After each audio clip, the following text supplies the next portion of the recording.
मी केले होते राजमा कटलेट्स किंवा टिक्की. यासाठी राजमा स्वच्छ पाण्यात धुवून त्यामध्ये सोडा घालून भिजत ठेवला. दिवसभर भिजल्यानंतर पाणी उपसून रात्री तसाच बाहेर ठेवला आणि दुसऱ्या दिवशी त्याला मोड आले. नंतर ह्या राजम्यामध्ये स्वच्छ पाणी घालून त्यात मीठ घालून कुकरमध्ये उकडायला ठेवला. सोबतच एक बटाटासुद्धा वाफवायला ठेवला. नंतर बटाटा आणि राजमा एकत्र करून पावभाजीच्या स्मॅशरनी स्मॅश करून घेतला. राजम्यामध्ये हाय प्रोटीन असतं आणि हाय फायबर असतं, त्यामुळे तो नेहमी आहारात असावा. त्यामुळे बॅड कोलेस्ट्रॉल कमी होतं आणि गुड कोलेस्ट्रॉल वाढतं. त्यानंतर मी यामध्ये 3 ब्रेडचे स्लायसेस हातावरच कुस्करून टाकले, कारण आज नेमका माझा मिक्सर खराब झालेला आहे.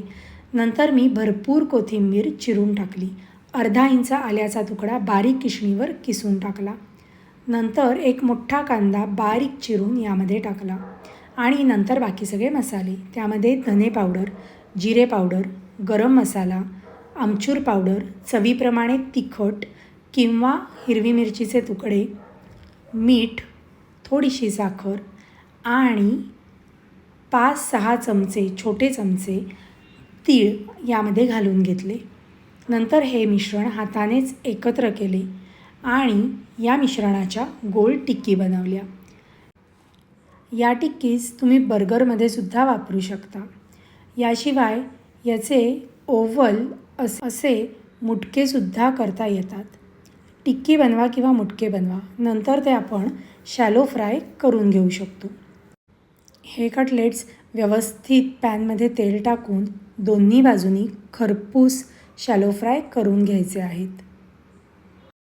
असे बरेच स्नॅक्सचे आयटम बघण्यासाठी या चॅनलला सबस्क्राईब करायला विसरू नका आणि हा व्हिडिओ शेवटपर्यंत जरूर पहा, कारण मी याच सारणापासून अजून एक वेगळा आयटम बनवलेला आहे. कटलेट्स उलटसुलट करून व्यवस्थित शॅलो फ्राय झाले की सर्व करायला रेडी आहेत. हे कटलेट्स तुम्ही टोमॅटो सॉससोबत, शेजवान सॉससोबत किंवा पुदिन्याच्या चटणीसोबत सर्व करू शकता. आपल्या मस्त टिक्कीज तर तयार झाल्या, पण मुलगी काही ह्या टिक्की खायला तयार नाही.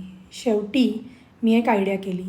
याच टिक्कीच्या सारणामध्ये थालीपीठाची भाजणी घातली, पाणी घातलं आणि चवीप्रमाणे मीठ वाढवलं आणि याची दिरडी करून छान खरपूस भाजून माझ्या मुलीला खाऊ घातली. काय इनडिरेक्टली राजमा तिच्या पोटात गेला आणि मलाही समाधान मिळालं आणि तिलाही खाल्ल्याचं समाधान मिळालं.